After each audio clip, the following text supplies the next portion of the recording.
Hello, everyone. Welcome to our discussion about the dReps white paper. This is part of the Community Governance Oversight Fund 8 project that Steve Whithouse is leading for us. And I've been leading the white paper itself. And the way we've structured it is that Thorsten is helping me as a deputy editor. And then we have several people who got started as lead authors. And at this point, Steph, who I see is with us, and Aaron, who is not able to join us today, but has made progress on his section, are ready to kind of get some community input to getting some feedback.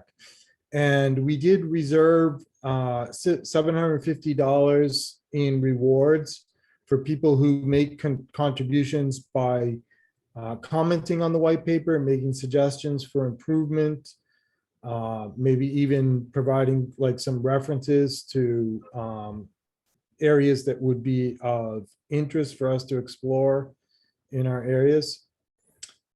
And so that gives an introduction. I'm going to have Thorsten actually share the paper and kind of walk through where we are. And then as we go through it, and as you have questions for the team, can you introduce yourself, the first time that you speak? And with that, I'll hand it over to Thorsten. Yeah, hello, everyone. We kind of probably have to experiment a little bit on that one, but it's good that we have some of the authors here who can talk about it.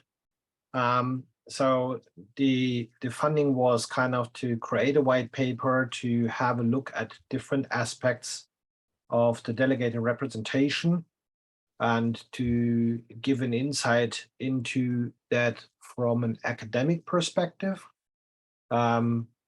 But also kind of to help the community to understand actually some aspects which are related to delegated representation. So there are actually 3 sections and an introduction. And I mean, the introduction in itself is kind of outlining what this paper is about. So on the one hand side, obviously, we have a Project Catalyst, which is a decentralized autonomous organization, which is funded through the transaction fees from Cardano.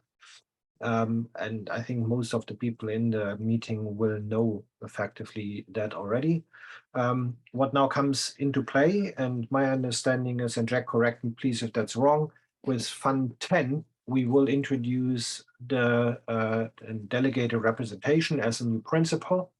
And that principle is very, very simplistically kind of like shown here. It's based on a principle which is called liquid democracy, which gives effectively an ADA holder the choice either to vote directly for proposals or to delegate their voting power, which is expressed in 1 ADA, 1 vote, to representatives, which then can vote on their behalf.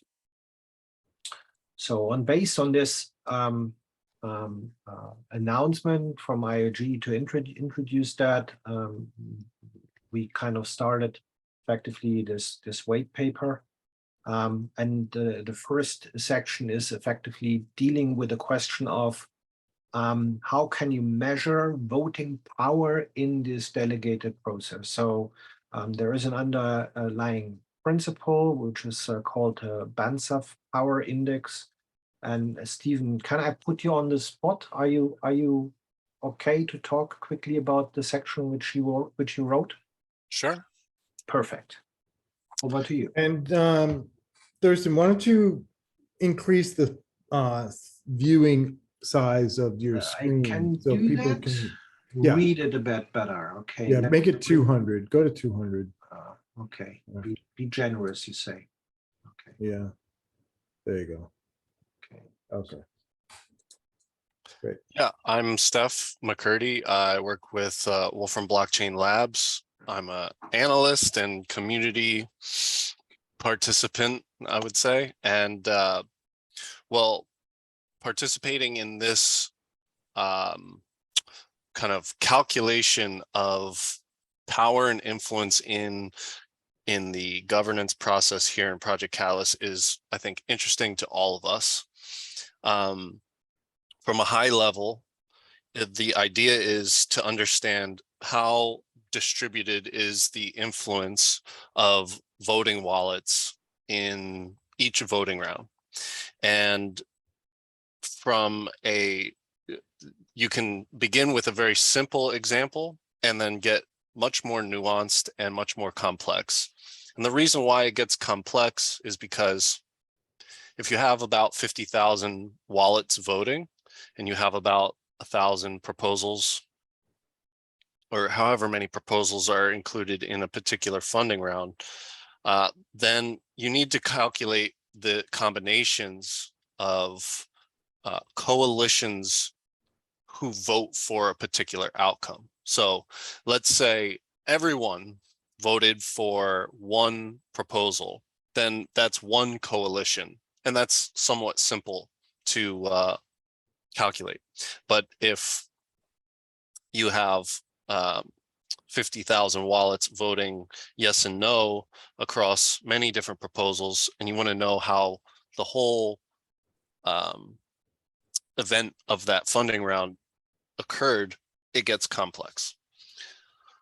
So we begin with a simple example, one where there are 3 coalitions, and it's kind of important to know that these are real entities, and we calculate what is the power of their influence within a particular voting round, and then we try to graduate that to the full community, where there are some limitations of what we can know, but part of this white paper is to outline what are those limitations and how can we overcome them, and how can we make simplified abstractions so that ultimately we are learning something important about the governance process here. I'll pause there, and maybe it would be better if there was any questions, or if you know, we want to be more directed about what's actually written here.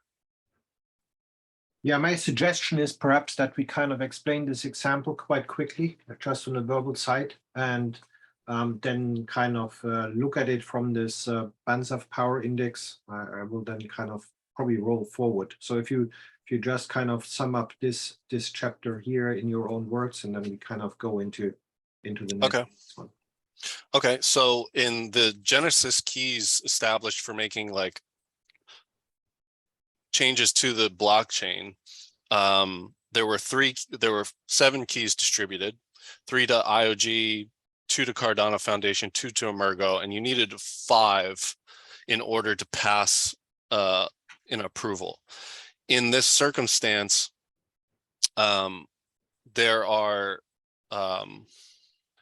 3 situations where you can have where you reach a threshold of 5, and when you are in those winning coalitions, if one of those entities drops out, does it still pass? And if not, then that entity is assigned a powerful vote. And so it basically says which entity holds the most power, and then if there's a delegated vote to another one of the entities where one entity holds 5 votes, then they're in a dictator type, you know, a dictator rules all changes, and that is significant for how people want to look at how the governance system is occurring. So there's a simple way to calculate this, and in 3 of the 5 instances where there's a winning coalition, IOG controls that when the keys are delegated to them, which is an interesting outcome. It's something to make note of. It's something to be aware of, and we want to make sure that when do those same types of outcomes exist in the larger funding rounds. Yeah, so in this example, as you can see here, even not having the majority of the votes, the voting power in itself is higher than actually the number of votes. Yeah, and That's right. And then on the other side, it's kind of, even if you have more votes, your power itself to influence the outcome is less. So that's just kind of like in a nutshell the description of this process. Here is a graphic where the different three parties, and it's just the example is lined out, and then it goes then into the applicability to catalyst. Stephen already said, obviously, kind of the amount of data which by a sudden you have to process grows quite significantly, and therefore it creates a computational complexity. But nevertheless, the underpinning principle of this Banzer voting power in itself is still applicable. Looks like Steve has a question. Yeah, Steve. I cannot see that, so you have to help me here. Oh, okay, fine, I'll do the moderating then. Okay, thank you. Participation. Go ahead, Steve. Thanks, Thorsten. Steph. I'm curious, so just to go ahead and move on to what seems to me the logical next step is like how much voting power is represented by the 50,000 registered voters, you know, and I know, do we have the information to kind of run the same kind of analysis as we do on the keys?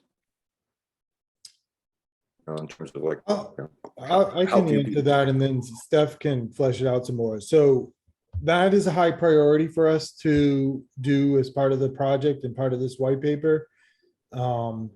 We have the method in place of how we're going to do it, but we haven't completed the analysis yet.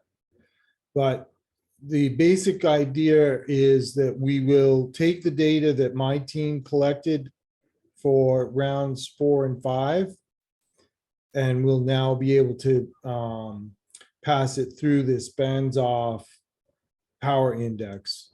And we'll do it in one of two ways. The website is limited to 6 cohorts. So one thing we'll do initially is just break the wealth cohorts into 6 different groups and look at the relative power of each cohort if the cohort voted as a block. Now that's a little bit artificial, but it at least gives you a sense of the relative potential power of each wealth cohort.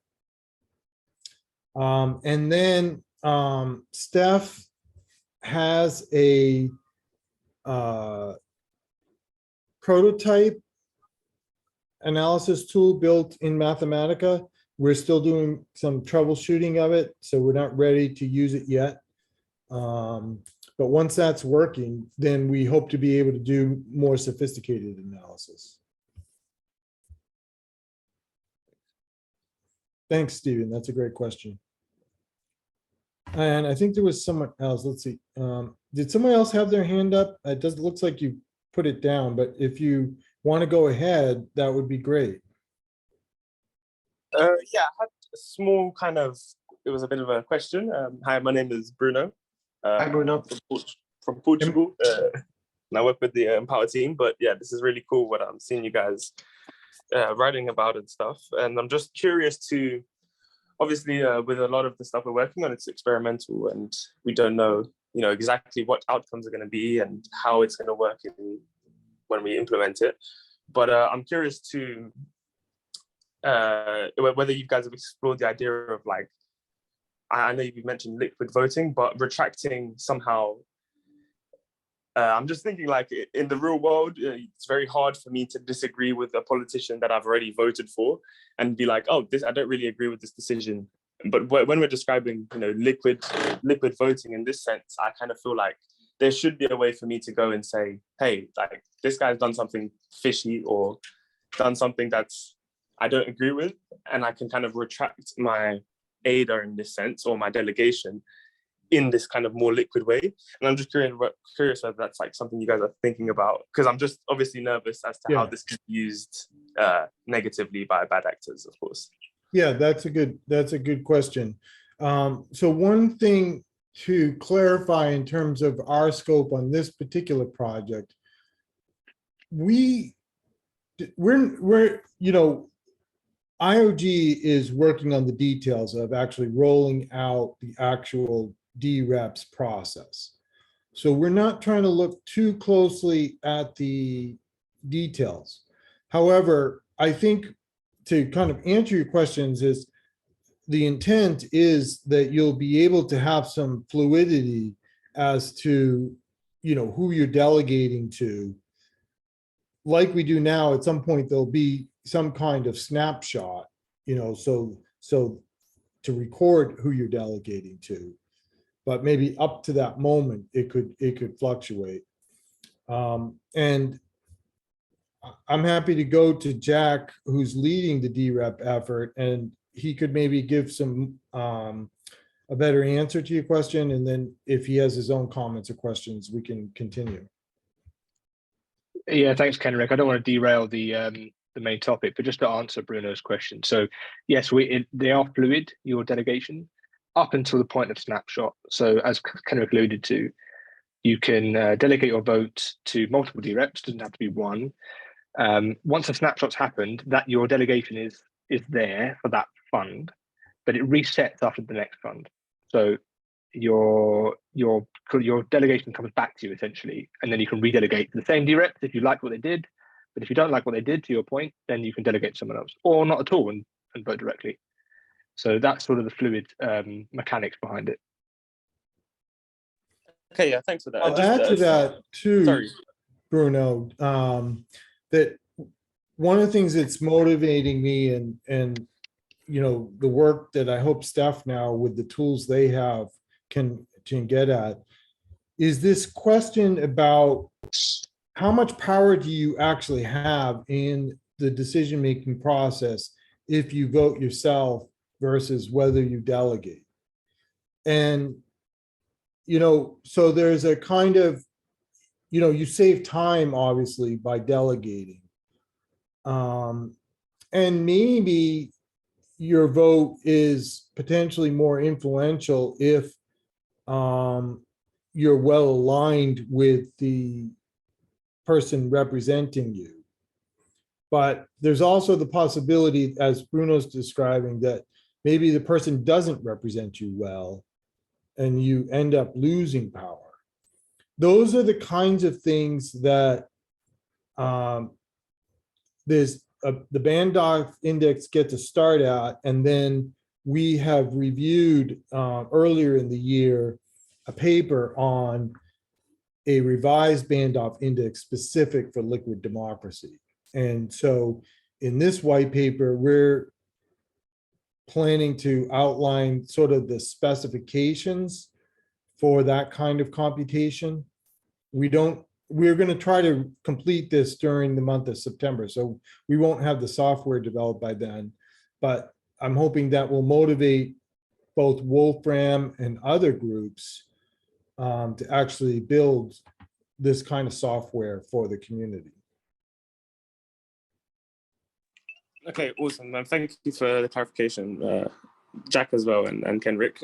Just one small comment, just one, maybe how I should have described it in the first place, is kind of the the veteran proposal assessors and the proposal assessors, and how that relationship kind of works very well, I think, at the moment, because you're able to go back and say, these people that are providing a service for the Catalyst community, have they done it in a fair way? Have they, really followed the guidelines? And maybe similarly, if you have a dRep, they maybe have some sort of guidelines as well that they should be following. And perhaps there's a different role that needs to be implemented there. I don't want to just give you more jobs to do, but I'm just thinking about yeah, maybe the people who delegated can go back and quickly review, you know, have a summary of what's been, you know, what's been voted on, and maybe they can agree or disagree, and that can be kind of like a veteran proposal assessor for the dReps.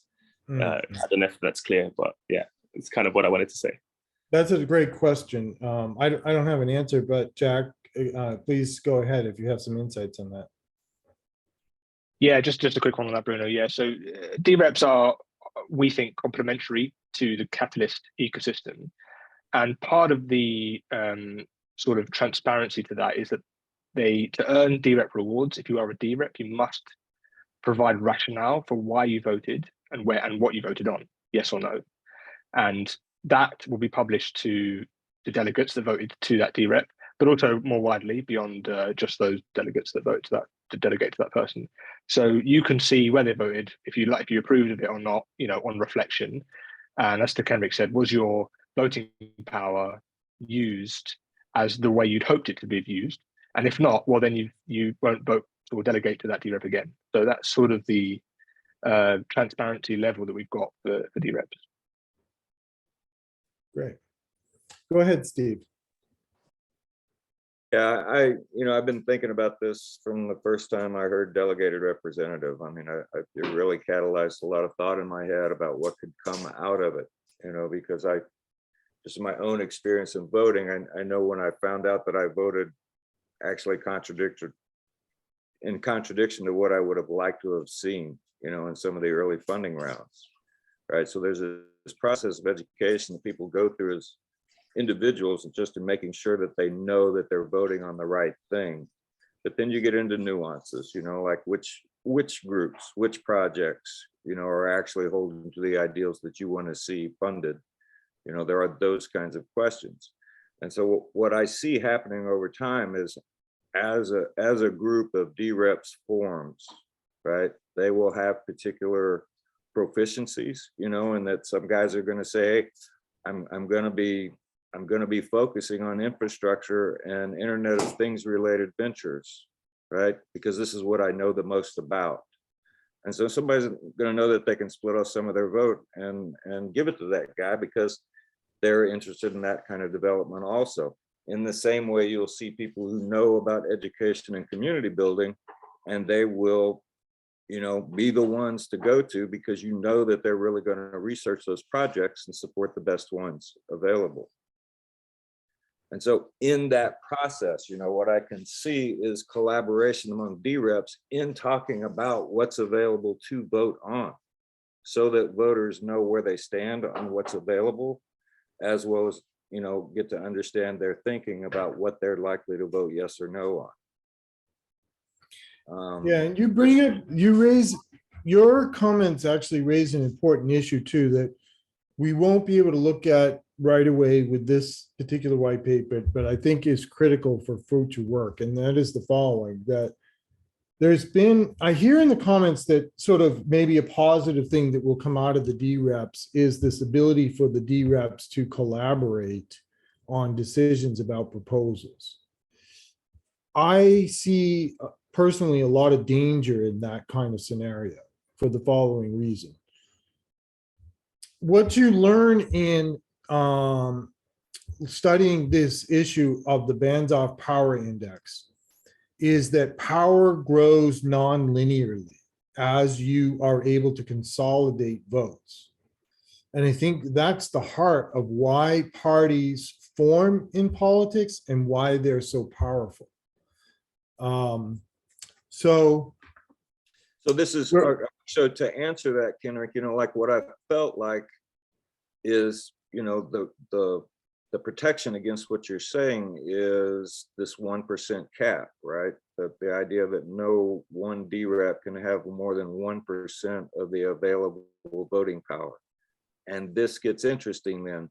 This is why I've been fascinated by the idea of what do the 50,000 registered wallets represent in terms of voting power, right? If it's 10 billion ADA, it's one thing. If it's 1 billion ADA, it's another thing. And if it's only, you know, if, you know, the smaller it goes, the more gameable it is, you know, but if 1% is such a high number that, and, you know, that nobody's going to collect that, that's one thing. But if a couple of whales can come along and max out a dRep, you know, they own a dRep. And that can be problems, right? Especially Yeah. if it could be several of them.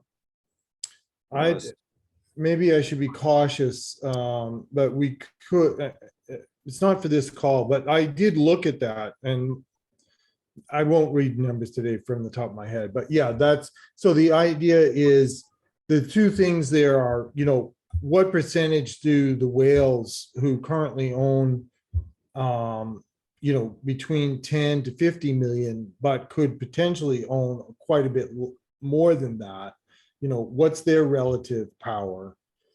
And then the other issue is, I see the saturation of the dReps a little bit the way what's going on with the stake pools is that it's a good first step to saturate the delegates. But if the delegates then form a party, then, you know, 1% can quickly grow into 20% if 20 dReps have formed a party and agreed to vote as a block. That's the question. How So, easy is it to yeah. max out a dRep? You Yeah. know? So Joey,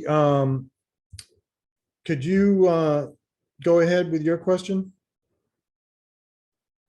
Well, I had just a similar question. I mean, if I can see, can I see the voting power of a dRep? And if so, why wouldn't I choose the top voting powers to delegate my ADA to, so I could have a higher vote count? Could you hear me? I don't want to answer every question, so maybe I'll try to, Steph, do you want to take a crack at that?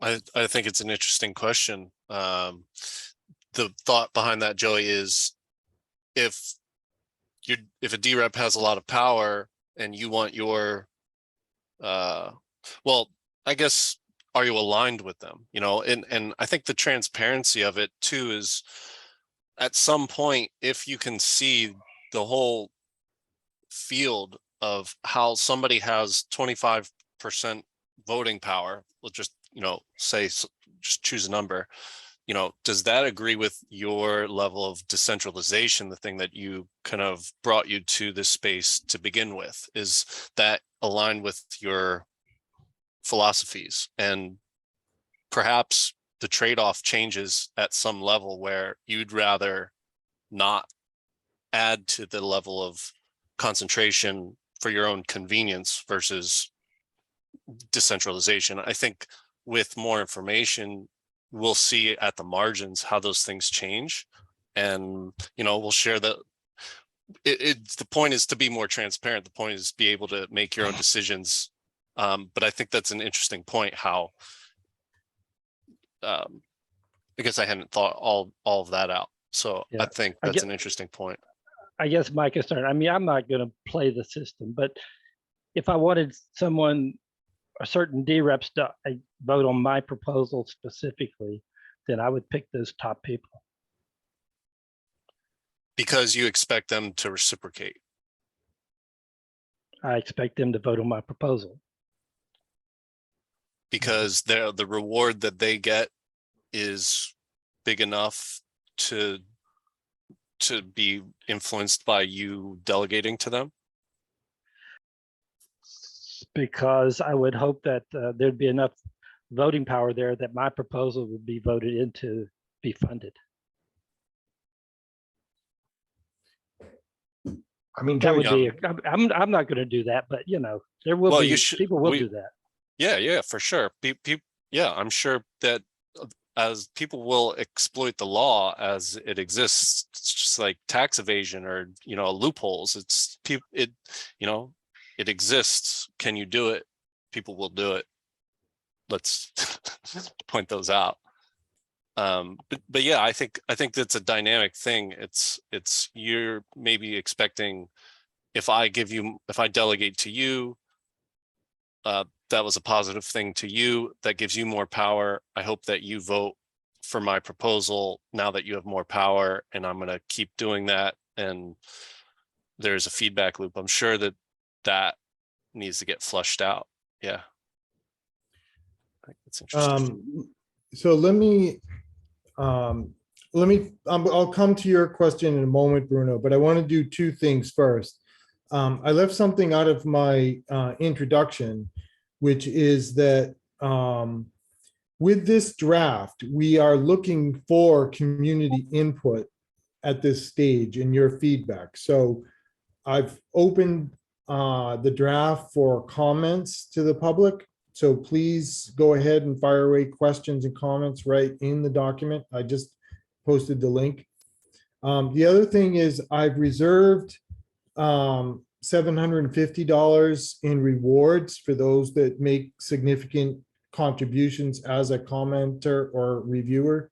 So if you have interest and you know that you're going to put some time into doing the review, then please send me an email and an aid address and explain, the level of effort that you're going to put into it.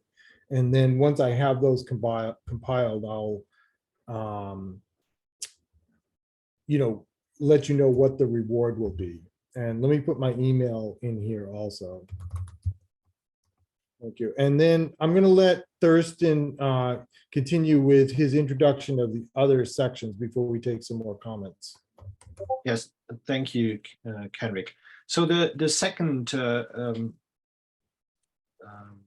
part is effectively about on a high level, kind of looking at existing academic papers which are dealing with the topic of liquid democracy. So, and how that is then effectively giving us an indication how that could be applicable in the context of blockchain governance.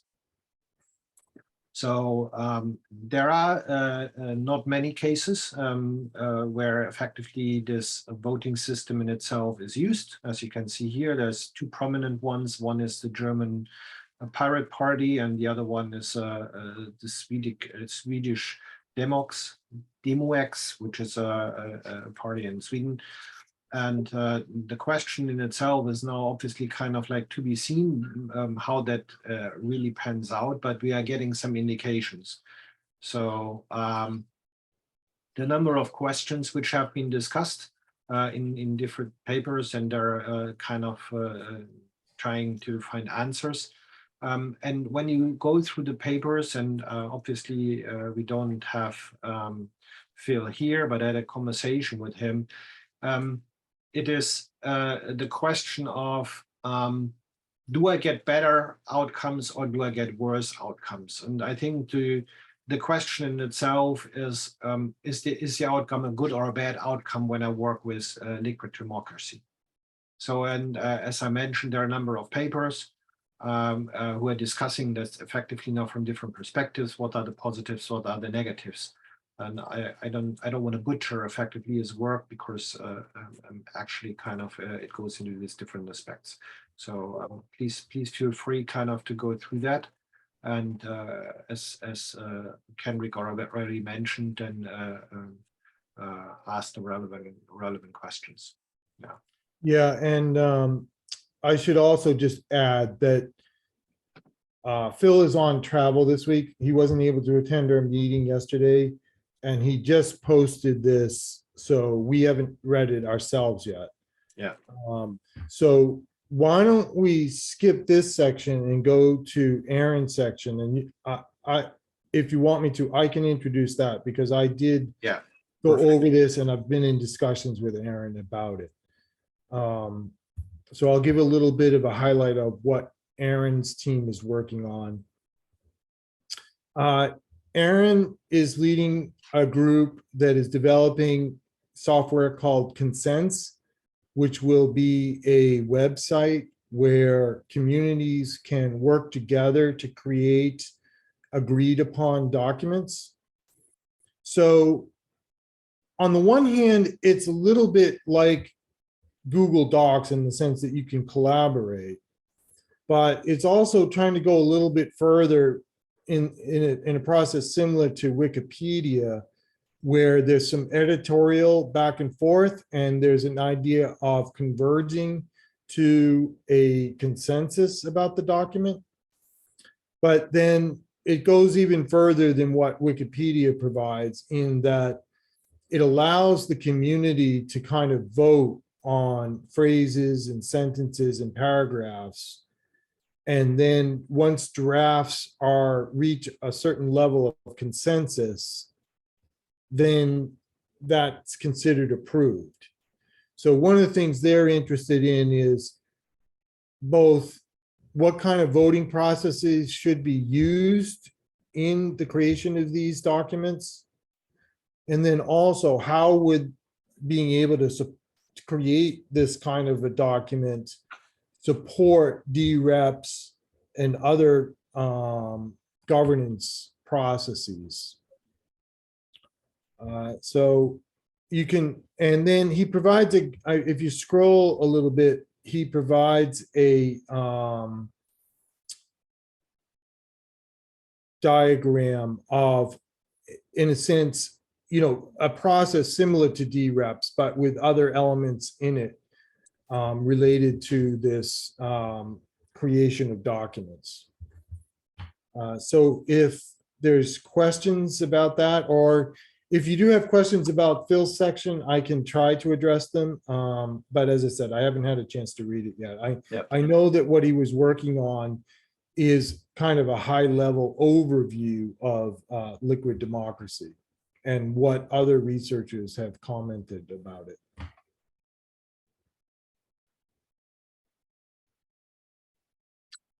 Okay. Questions? So, and kind of like we just have a draft outline, and I think Frank was not really able kind of to put into that one yet. Kenric, sorry if I asked directly, do you know whether he will come back with something? I've reached out to him. I know they made an announcement that their first draft of their product, which is the quadratic voting and the funding of projects, is now released. So I don't know whether that allows him to shift to doing some writing, or they have some other development tasks that he has to be engaged in. So I know that's what's delayed him, is that they had some development goals that he had to focus on. So perhaps I quickly kind of summarize this outline, which is actually quite straightforward. There are different methods of voting. So one person, one vote, then effectively one coin or one ADA, one vote, and a reputation system. And the work they are putting in, or which they plan to put in, was actually the question of what are then possible attack vectors for each of these methods, which we have here. So, and what abilities do we have to manage that? So, in the context of self-sovereign identity and decentralized identity technologies. And I know for sure, so Frank is the CSO of Snabrella. And I know, for example, that for the solution which they just rolled out, they were very deeply looking into specifically SSI and DID technologies for their quadratic voting solution. Yeah, so the question then is on that one, is that actually sophisticated enough mitigation, or eventually other security challenges which have to be met depending on their method, which kind of is involved. So this is a bit delayed. We hope that we still get it in, because I think that will also be a very interesting part. Of course, it might set some pathways for kind of thought processes of what do we have to consider also to make the voting process in the context of governance more secure. Great, Thorsten, thanks. And there were some comments in the chat that I wanted to address. John asked, can we both delegate our voting power and vote individually on certain things that we care about? The answer is yes, because the plan is that you can split your ADA into different pools. You can delegate it to different delegation reps, and then you can keep a part of it that you vote on yourself. So you will be splitting your power, but yes, you can reserve some of your voting power to make your own votes. Does that help? Perhaps I come back to this overview which we had here, which kind of represents that in a good way. Not that it's kind of like it's explicit. Yeah, great. That's helpful, right? But this one here obviously is, as you can see here, I mean, even these people are in red. This here is for sure a dRep. Of course, he gets voting power from other people, but you also would have this, and in theory, and that's the way it's set up. You can split your ADA allocation to a dRep, and the one which you're still holding that you're registered for, you can vote on your side. Right. And then Andrew, you had some comments. Do you want to? Why don't you, if you want to, make it like a verbal question or comment? Sure, happy to. So the thought is that there's a lot of back scratching that's already going on right now. If you vote for mine, I'll vote for yours, in whatever form or capacity. It's interesting, the idea of making that public, because you're tying it essentially to the wallet, and the wallet then is made public. I'm curious like how that washes through on a delegation. Just because I don't understand the technology enough to understand exactly how it functions. But when you are delegating to a pool that's going to vote as a block, how does that manifest on a ledger? Well, I can answer part of it, and then others are welcome to contribute. So with regard to the back scratching, that is a concern in the sense that one of the most basic parts about voting security is anonymity. That's what enables you to be able to vote freely without being pressured by other people. Representatives necessarily are public, and by being public, they necessarily are vulnerable to manipulation and corruption. So what the controlling processes for that is a very important problem. It's not, again, I haven't read Phil's section, but it's not immediately being addressed by our white paper, but I do think research on that is really critical to safeguarding the process. And then as far as the mechanics go, maybe you want to say that again, and maybe again, Jack would be the better person to try to address that. Yeah, as I clunkily stumble through the technology here, right? But just curious how it manifests, right? And so if I then give my voting power to a block or an organization, they then vote however it is that they vote as a representative because I've given them the authority to do so. Can somebody dig in and say, okay, well, this organization or this representative group voted a certain way. Here's all the addresses of all the folks who are involved in that, and I can coordinate that with Andrew Fisher's wallet address. Okay, so Andrew then in fact did vote this way, or does that extra layer then obscure the personal wallet or any kind of an attribution that would let people know that it's my wallet that is being delegated into the voting mechanism? Does that make sense? Yeah, thanks, Andrew. Yeah, it does make sense. I was following along because there's lots of good points you had there. There's sort of one overriding thing that is important to factor in, and that's sort of privacy. So linking your address to a dRep that you delegate to is something that we need to think about as a community, actually, not just IOG, and how comfortable we are with that, and also looking at SSI as options for supporting something like that. I mentioned it earlier, but there is that rationale that we're asking all dReps to provide to say where they voted and why they voted that way, that it will be available to you as a delegator to them. That will be public for everybody to view. Now, initially, we'll do our own due diligence on that to make sure that is in fact how they voted. But it's a great point, and something that we, as I think someone else mentioned as well, this is the first pilot we're doing of this in Fund 10, and there will be some behavior that comes up that we maybe haven't documented or considered enough. And there'll be some other oversight work that we need to do as well. So I don't think we recognize that. And just an important thing to say that I think I also touched on, that, you know, dRep A that has 1% of total voting stake in Fund 10 will have 0 voting stake in Fund 11. Automatically, it resets. So that dRep A has to canvass for that voting power again for Fund 11. So there is ultimately, the power really always lies with the individual ADA holder, because we have this liquid framework where it's not sort of stake and forget with SPOs, for example. But yeah, great questions, and I've made some notes, so I will, you know, put that as part of the next workshop that we talk about.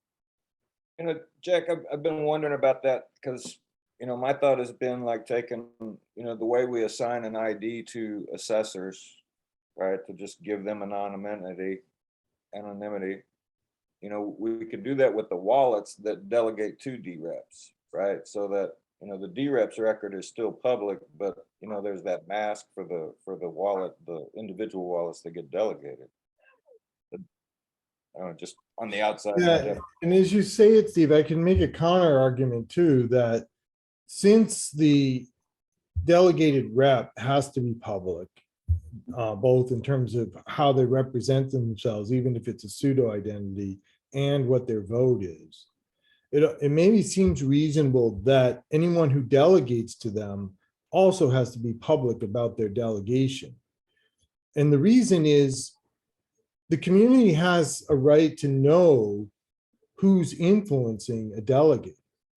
In the same way, like right now, I'm a US citizen, and we're having a lot of problems right now because the financial parts of our politics was opened up very broadly. At the same time, there were not any requirements for public disclosures of those contributions. And so we have a concept now of dark money influencing outcomes in Congress. And so you could envision something similar happening with the delegated reps program if people are able to donate anonymously. Right, but you still know the viability that the, you know, whether or not the dRep is, yeah, it seems to me you have two points of information that tell you the honorability of the dRep, and that is how many people are delegating to them, you know, and what kind of voting power those few or many people have. That tells you a lot about that dRep. And the other is what they actually vote on, you know, and, you know, like that's what I admire or appreciate about the idea that, hey, you can redelegate to a different dRep every funding round, right? If you don't like the way the character votes, you know, then you know, but you also know if some whales have captured half of the dReps, you know, I mean, I don't, what I mean, you know, like knowing the actual numbers, the number of wallets that represent X number of ADA power, you know, we don't know that right now in the community. And that's kind of been a source of frustration for people like myself and Lido Nation, right? You know, it's like, we don't know anything until we know that, you know, and that's, let me go to Luis. We don't know about corruption until we know that. Not really. All we know right now is voting nuance perceptions. You know, who's in favor of more tech money, more money going into tech, or more money going into whatever education. Yeah, I think there is one notion in here which probably kind of is expressed by what Kenric has said, but it also creates a certain differentiation to the situation which we have currently.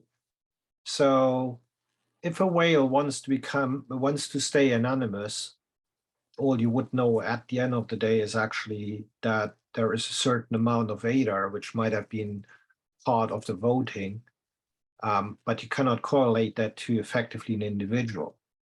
With the dReps, that situation changes. So the anonymity of the voting power in itself becomes effectively personalized. Yeah, so you will know for how much voting power an individual dRep stands. And that in itself opens it up to forms of lobbyism, forms of influential elements, whether underpinned monetarily or not, but it more or less becomes an individual which you can then specifically address, whereby that was not that easily transparent before. So a whale doesn't have to tell you that I have this wallet address, and they probably kind of have a certain interest kind of not to do that. Personal choice. Here is no personal choice given anymore. And that means, in a nutshell, there are 150 people which are effectively in the spotlight, and they most likely will have to deal with what I just mentioned before. There's a lot. Let me go to Lee's question. Lee, can you ask your question or make your comment? Yeah, just real quick. We're talking about liquid democracy and each round the dReps starting back with 0. My question was, how liquid is it? Like, if you delegate to a dRep, let's say there are 2 or 3 proposals that you really want to vote for, or you really want to vote down.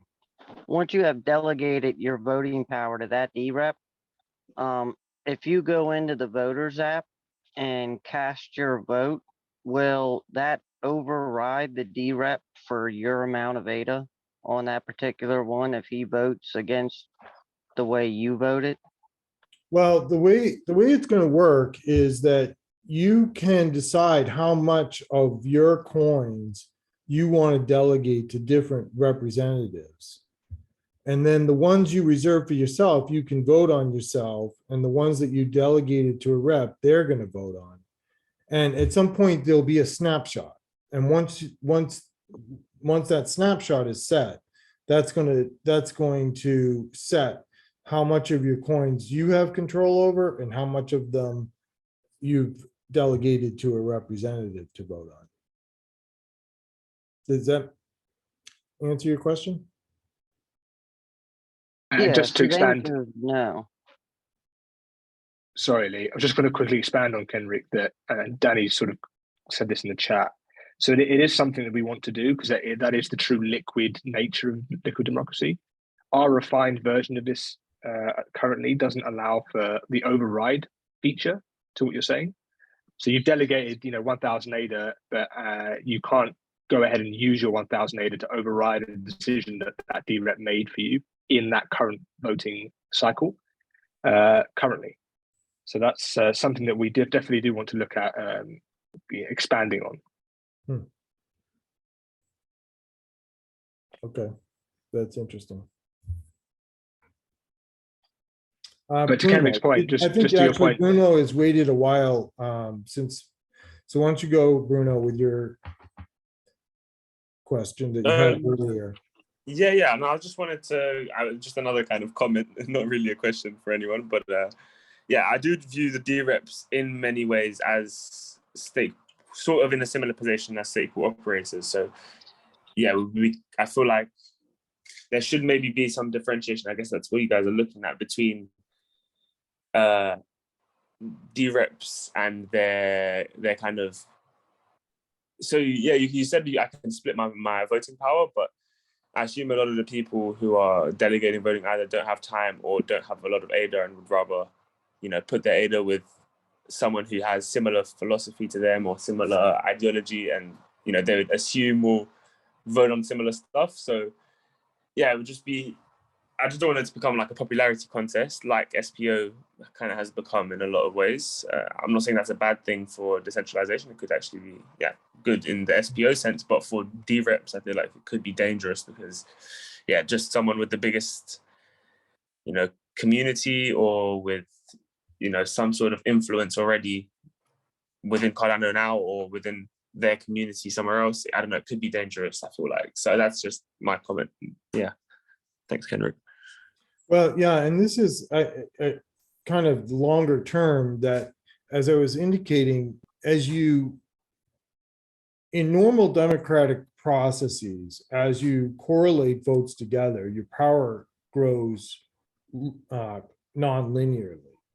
And that is why groups like Radical Exchange have been promoting this concept of quadratic voting, because what it attempts to do is make sure that your voting power only grows linearly. And although I haven't seen a paper on this, another, I think, a really interesting paper or interesting line of research would be that if voting power is only growing linearly as you correlate votes, does that remove the incentives around party politics and allow people to act as a community to what they're calling a plural type of process, where you are eliciting the plurality of the community and fighting against kind of rigid parties that end up controlling outcomes. I don't know the answer, but I think that's a good question to explore. Tom. Tom, go ahead. Yeah, I requested it, and but I haven't seen the white paper yet. I did put the link in the chat. Oh, you did? Okay, I missed I it. can do it again if you joined us late. Hold on, let me just do it again. Hold on.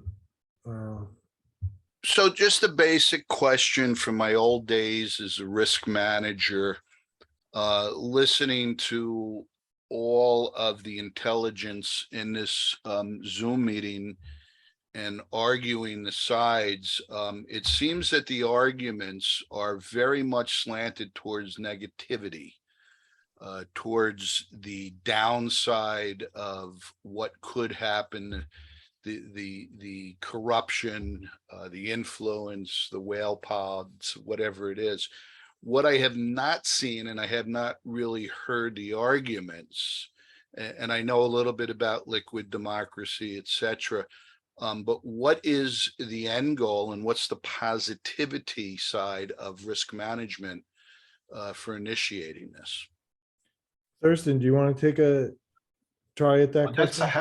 That's actually a handful. I mean, the second paper is looking at liquid democracy in itself, and if I recall the conversation with Phil correctly, there is the notion that actually the outcome is most likely to be good rather than bad. Yeah, but obviously, kind of that is just looking at it from a perspective of mechanisms, and so far we haven't seen any academic paper which would look into the levels of concern in depth. So effectively, the bands of power index in itself says, okay, there is a change in the power you have, which is not in direct correlation to the number of votes you have. But what Kenric said in itself kind of is the interpretation and outcome out of that one. So the question from a risk perspective is, are we now having a shift in likelihood of something, and is that having by making something more likely actually kind of is creating a change in the one or the other way? So perhaps it came back a little bit too negative, but effectively the white paper in itself it does not necessarily kind of take a call on it's good or it's bad. It's just kind of outlining certain. Well, the genesis is, if I understand, there's about 20% or so of wallets that are voting. Is that a fairly correct statement? Yeah, so let me expand, Tommy. I don't know the exact number, but you're getting to the point of, I think there are two major benefits that have motivated going to the delegated representatives process.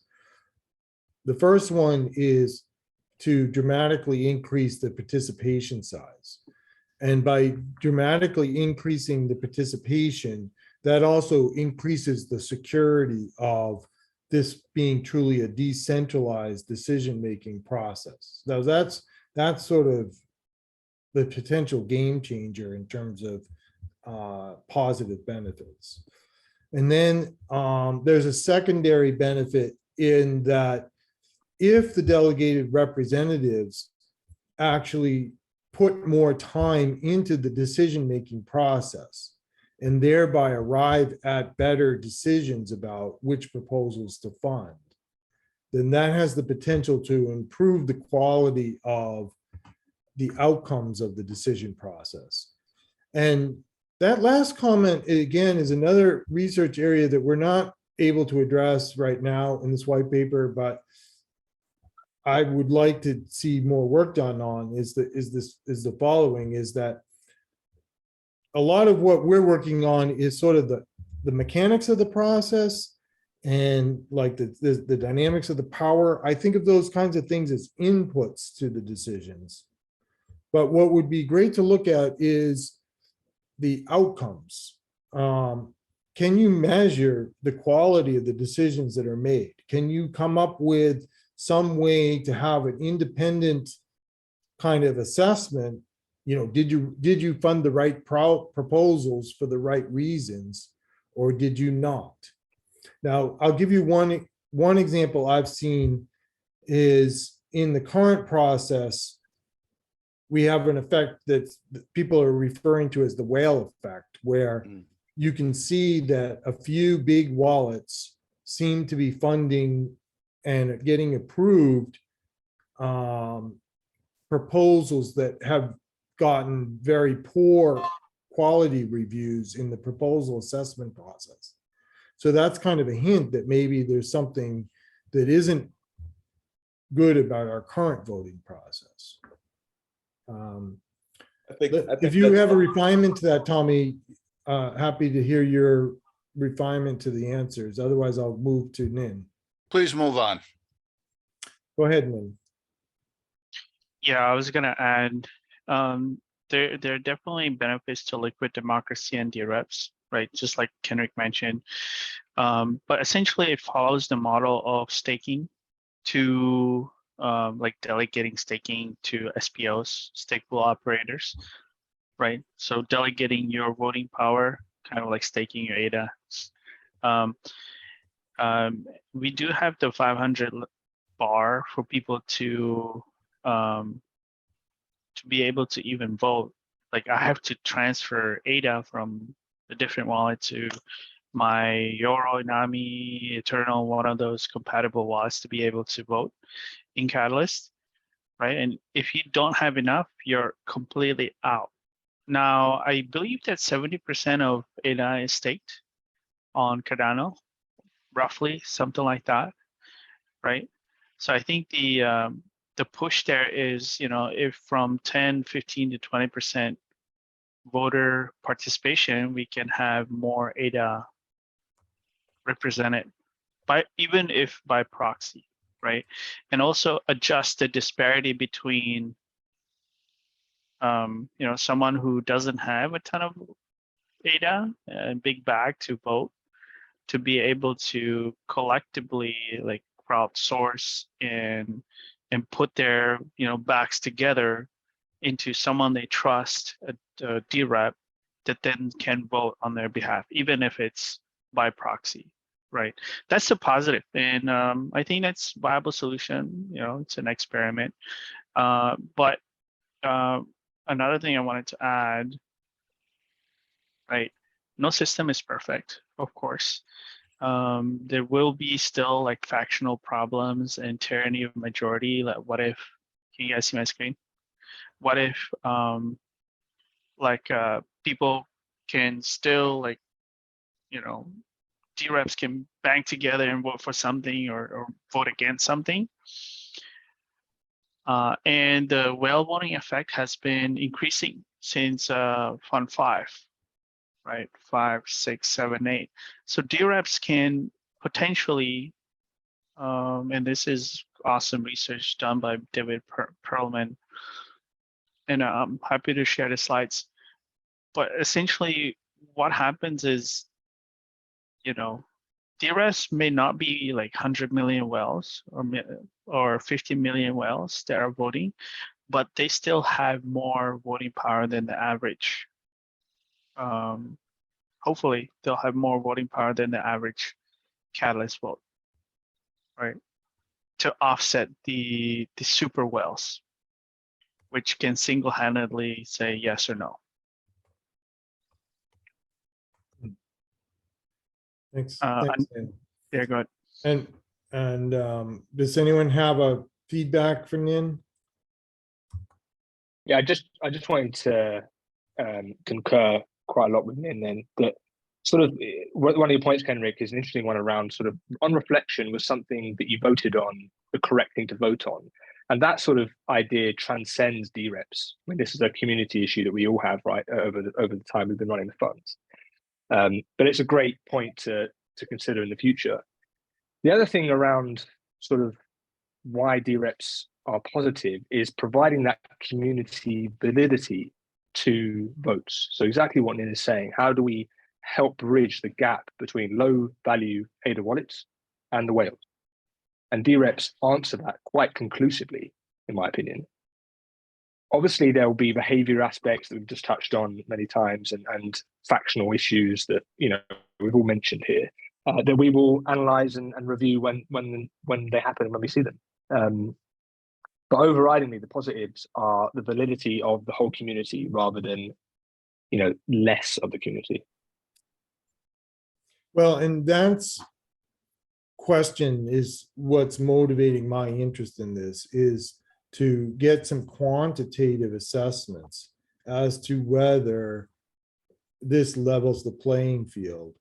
My own intuition right now is that by itself, the delegated reps will not do that. The people with a small amount of ADA are not going to be empowered by this process. And in particular, you can imagine a scenario that was hinted at by someone else here, where a whale basically, you know, communicates with and delegates a certain amount of funding to, say, 20 to 50 dReps. And then they thereby control the decision process of those dReps. So then the problem of whales actually got worse, not better. Although, Kenric, that wouldn't compound anyway, their voting power. What's that? Their voting power wouldn't be compounded; it would be distributed. Well, it would be leveraged in the following sense. If with some amount of delegation, they're able to influence to a controlling point these dReps, then the other people voting to, you know, delegating maybe aren't the ones that are influential in that outcome. I'd like to jump in here, Kenric, because I think the point that we're not really acknowledging here is the behavioral aspect of that, of all of this, right? Yeah. In that, you know, what I noticed after the first 3 or 4 funding rounds where we actually saw the ADA results per proposal, you know, was that the whales didn't vote but on a handful of proposals, right? So that meant they only got their nose in long enough to vote for that one thing that was really special to them for whatever reason.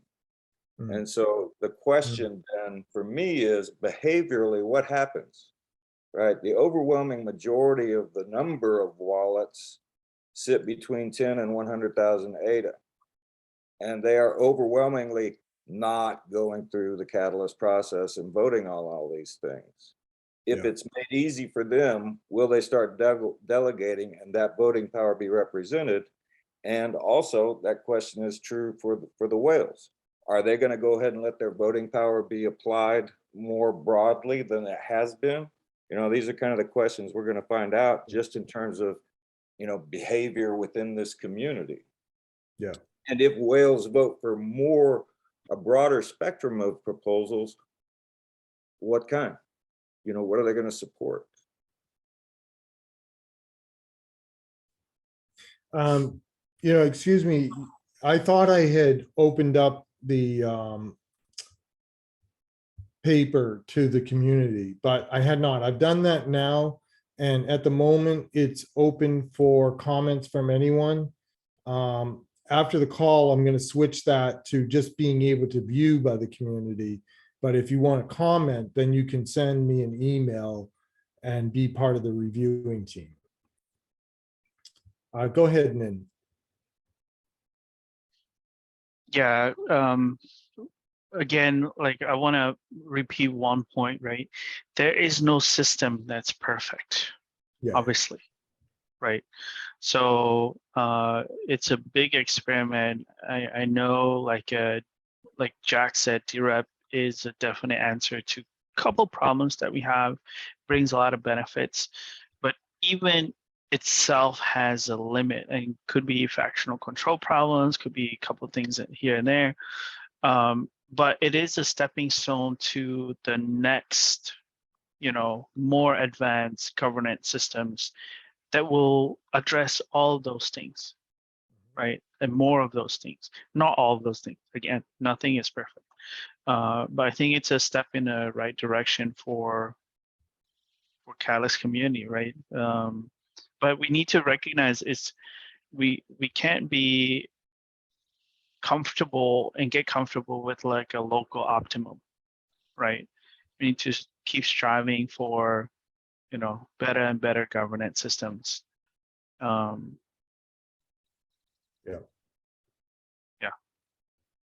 Thank you, Nin. Very true. And Thurston? Yeah, I actually have a question to Jack, which is how or at which moment is there the transparency of the decided vote by the dRep? So at which moment are people able to see what the vote of these dReps will be? And I will explain my question in a second, but I was wondering kind of from a timing perspective, at which moment in time you have kind of visibility. Good question, and it's something we haven't actually properly ironed out yet. But I would imagine it would be as soon as either the dRep had completed their voting, so it could be before the voting window finishes, or it could be at the voting window finish point, or when the results are published. So we would need to consider some guidelines there. So it's a good question. I'll take that away. And the reason why I'm asking this question is obviously it's a little bit like the political vote. Yeah, you vote for someone who more or less kind of presented to yourself kind of this is what I'm going to do. So at certain either in a recorded way or a non-recorded way, it gives certain level of predictability what the outcome of the vote would be. And if you know what an outcome of the vote would be, there could be two elements to it. The one element is, okay, now I know how I have to play the system if I have enough voting power to do that. So if I more or less kind of can step in and switch things. And the other thing is, it could also mean that people will recognize that they have no chance because it's most unlikely whether that would distract them even to vote, which would lead, from my perspective, to a certain level of centralization. Yeah, because the predictability of the outcome gets higher. And I expect that we don't yet have the answer to that. We probably have to observe that.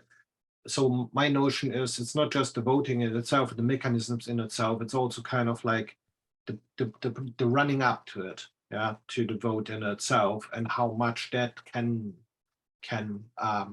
be under influences in a positive or negative way, just because the system is set up in a specific way. Yeah, that's no, great explanation, Thorsten. I will take that away, and we will update the community when we have a decision. But yeah, thanks for that. Yeah, great. Well, I think this has been a really terrific discussion. We appreciate the initial feedback. We'll host some more after town halls as we make progress on this. And I think what we'll do too, maybe with Thorsten's help, is we'll review the video, and if we'll try to include everyone that's attended here as commenters. And then if you specifically want to be a reviewer, do send me an email, and then, I'll have you on the list, and we may set up another meeting specifically for people who are going to do a more in-depth review for us. Are there any other questions before we wrap up the call?